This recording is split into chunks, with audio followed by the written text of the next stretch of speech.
Hello, I'm Darren Timson and welcome to the second episode in our series as we look at how teams that have qualified for Europe can improve next season.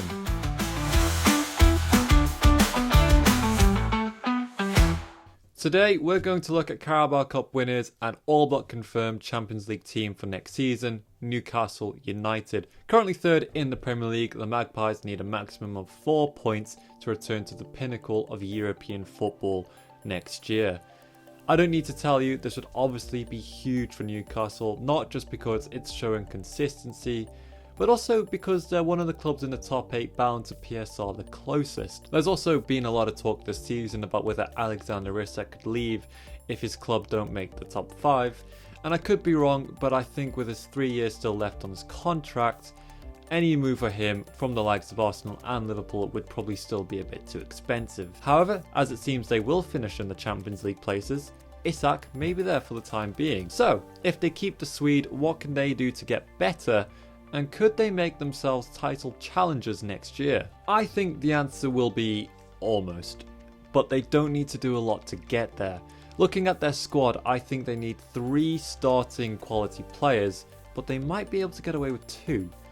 Newcastle's squad is seriously talented. Lewis Hall, Sven Botman and Tino Livramento are 3/4 of a serious back line.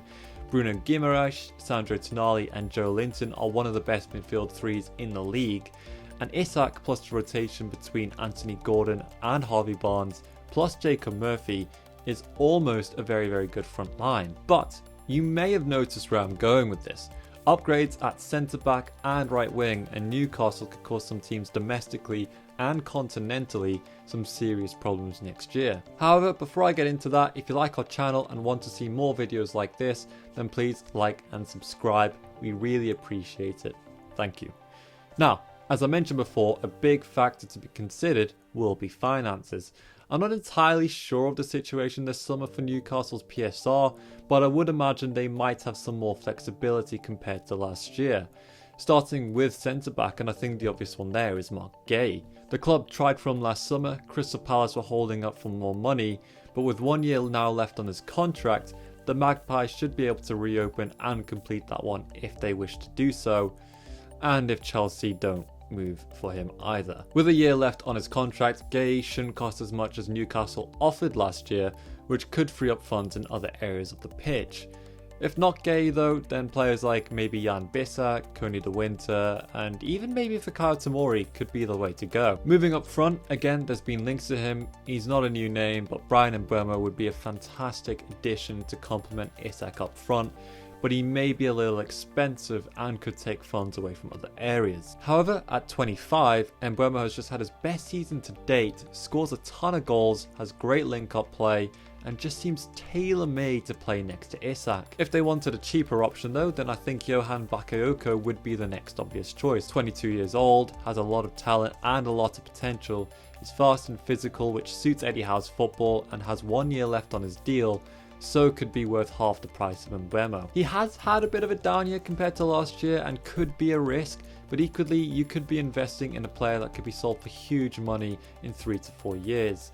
Jacob Murphy has also had a great year, and Bakayoko may not be an upgrade initially, but he could be really good in a year's time. I could see Newcastle taking both routes, and Mbeumo maybe gives them a better chance of staying in the Champions League and winning another trophy, but Bakayoko could allow Newcastle to add some extra players. I think the squad could also do with some quality depth in midfield just to cover for any injuries to Joe Linton, Guimaraes and Tonali, and maybe some fullback cover too.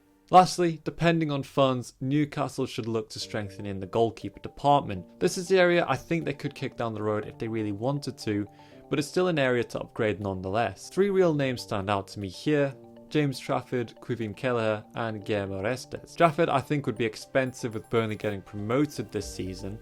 Restes I'm not so sure on the price given Toulouse know they have talent, he's only 19 and he's still contracted for another 3 years. Personally I think that leaves Kelleher.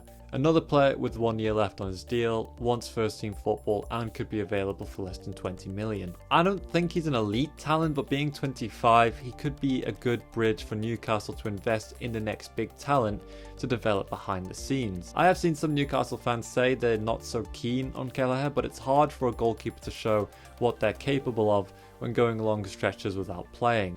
And when he does get the occasional run at Liverpool when Alisson's injured, he puts in consistently good performances. So, back to the start of the video. Can Newcastle compete for the title next year with this squad? My answer is, I don't think so, and for a couple of reasons. Liverpool and Arsenal should be much better next season, along with Manchester City, and they won't be comfortable in the race for the Champions League either, as they'll need to handle playing twice a week a lot better than they did 2 years ago. Add the factors of Manchester United and Tottenham being unable to get any worse next season, surely, and Chelsea and Aston Villa should also be much stronger. The top of the table is very tight, and it's great to see 6 to 8 teams competing for 5 spots, but I think Newcastle will still have a better first 11 than some of the teams I've just mentioned, and it's very likely they could win a cup again next year. As always, if you've enjoyed the video, please like and subscribe, comment down below if you've agreed with anything I've said, and if not, let us know where you think Newcastle should strengthen next year, who they should buy, and maybe what they could achieve. That's it for now, thank you for watching, and goodbye.